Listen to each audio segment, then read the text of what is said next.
What's up, y'all? It's Emile Ennis Jr. back here with Clevver News. And Justin Bieber was one of many celebrities accused of sexual assault over the weekend, and he has officially responded, so buckle up because we have a lot to cover.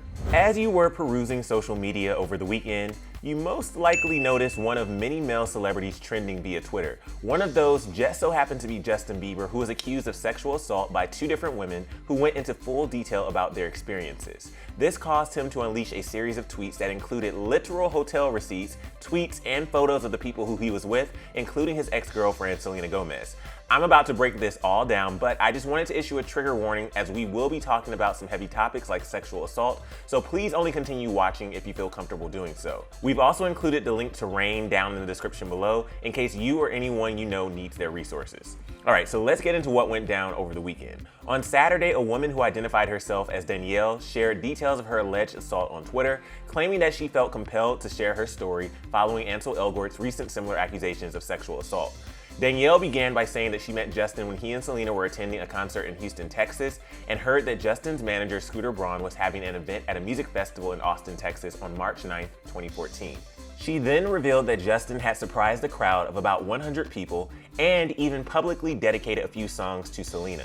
That's when Danielle said, quote, "My friends and I were enjoying ourselves the entire night. A man then approached me and my friends and asked us if we wanted to meet Justin. Of course we said yes." She then said that after chatting and taking some photos, Justin and two of his friends invited them all to accompany him back to his room at the Four Seasons. Once they got to the room, Danielle recalled Justin's friends taking her friends into a separate room, which left her and Justin alone.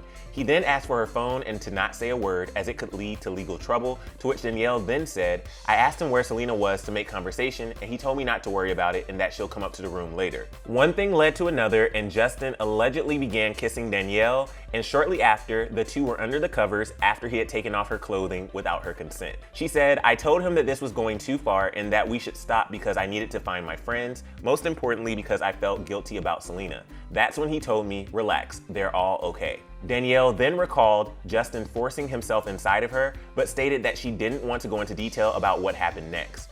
The story went viral in a matter of minutes, which led many fans of Justin Bieber to share mixed reactions. One user responded saying, quote, "I'm disgusted by the people trying to justify his actions. Stop trying to discredit women, finally choosing to speak up about their sexual assault." Others are straight up confused considering he was with Selena just before heading to his hotel. Another user wrote, "I also remember he was with Selena, so this is so wrong. Did he just dump her in the middle of the street to go rape a girl? And she didn't question why he would just leave her there and visit a hotel? The most confusing story I've ever read." Within a day of this going viral, a member of Justin's camp named Allison K sent a DM to someone completely denying the claims and revealing that he was staying at an Airbnb one night and moved to the Westin Hotel the following night. However, many tweets have surfaced of tweets from back in 2014 when fans took notice that he was in fact staying at Four Seasons. This is all very confusing as there are many conflicting stories, but I hate to inform you that it only gets crazier. Shortly after this story made its way around the internet, another victim came forward by the name of Katie, who claimed that she was also assaulted by Justin in 2015 while in New York City. After hearing he was in town, she said that she waited around for Justin for hours until she finally met his bodyguard Mikey,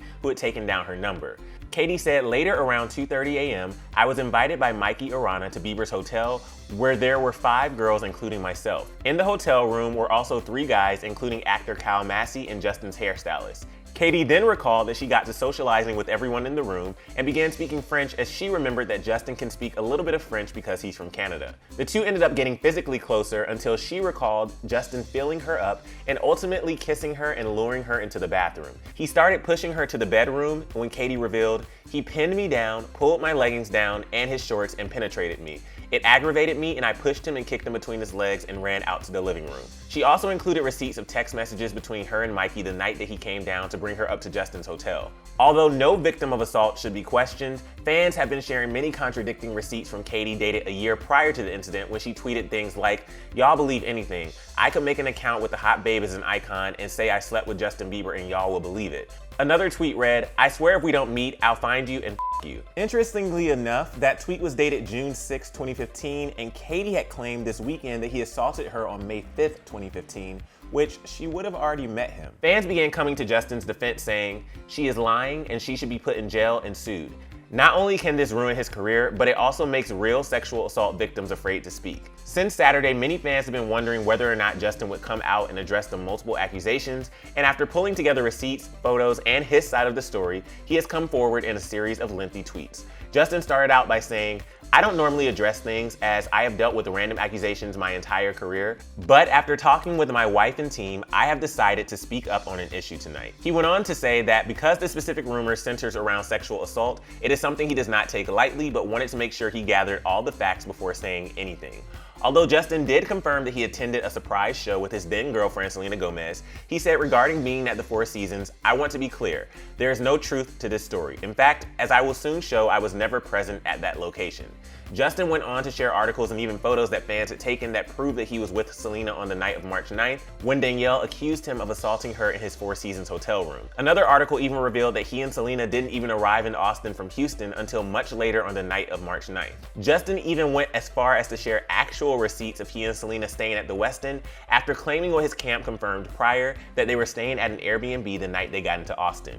On the receipts, you can see the name Mike Lowry, which Justin also claimed that he had been using this name as an alias when checking into hotels for obvious reasons. In another tweet, he said, "We have also confirmed with the Four Seasons regional manager that I was never on property on the 9th of March 2014, and never a guest on the 9th or the 10th, and I welcome all press to inquire with them if needed or wanted." He then added that on March 10th, Selena left Austin for work and that Justin stayed at the Westin with his friends one night before leaving town. However, one user shared photos of Selena arriving at JFK Airport in New York on March 10th, claiming that she wasn't even with him on the night of March 10th, so an assault easily could have happened while she was gone. Although he provided many receipts, many fans began calling Justin's bluff, like one user who wrote, "Thinking about how there's 24 hours in a day, and within that time mark, any member from your team could have gotten a hotel room under a different name, so you could do these disgusting things to these girls.